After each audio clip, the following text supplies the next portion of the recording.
Hello everyone, this is yet another Dune Raider devlog.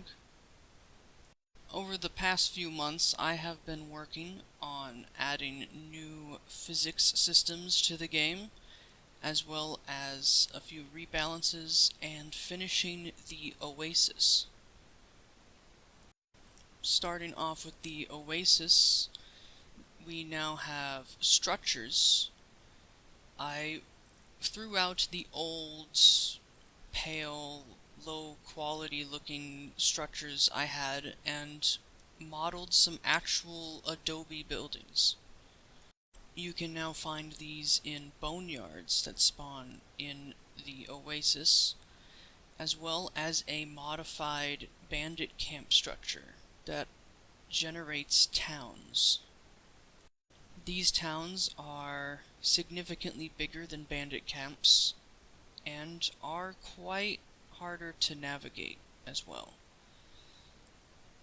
But they will be much more rewarding. For the time being, I have decided to abandon development on the water until later, as it has been causing many significant performance issues, as well as being extremely buggy.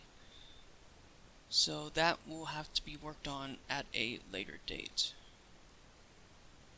Outside of the Oasis, I went back and reworked the Driller boss again. The Driller has a slightly improved model, as well as having its weak points changed.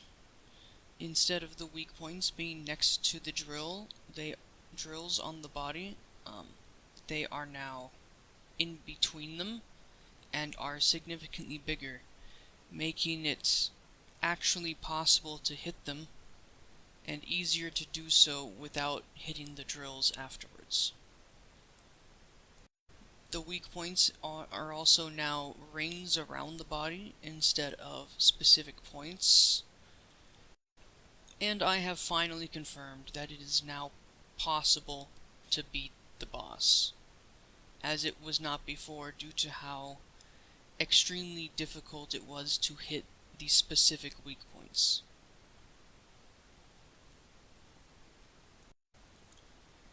Now going on to the physics changes, there is now a functional trick system. It is now possible to surf on solid surfaces, and I have made various models for loops, ramps, corkscrews, and all sorts of stunts that are now usable with this system. And in order to help with this, I also added a rail assistance system, so when you attempt to do one of these loops, the board slightly auto-adjusts itself to stay on the loop.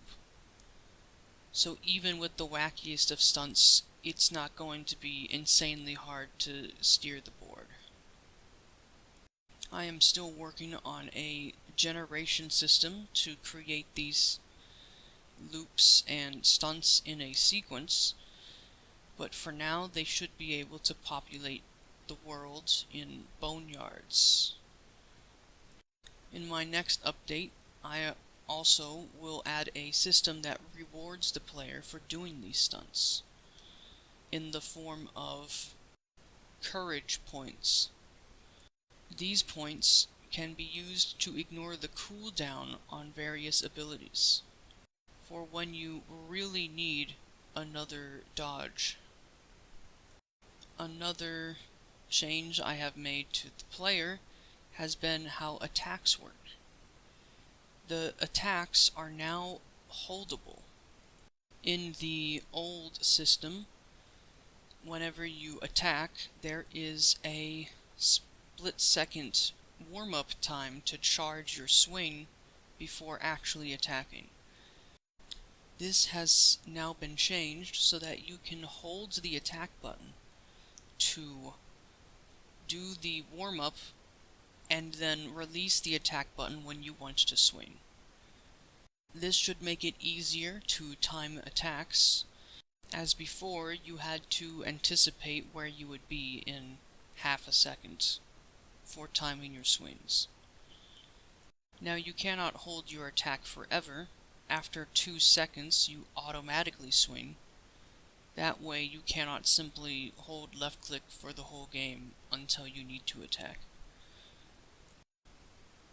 And finally, the last change is the player model.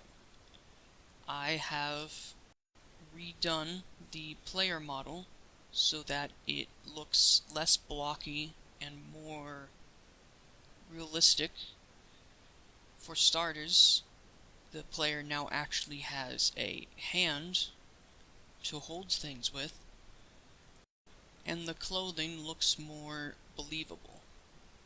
This model is also much more optimized and generally bends better with the rig.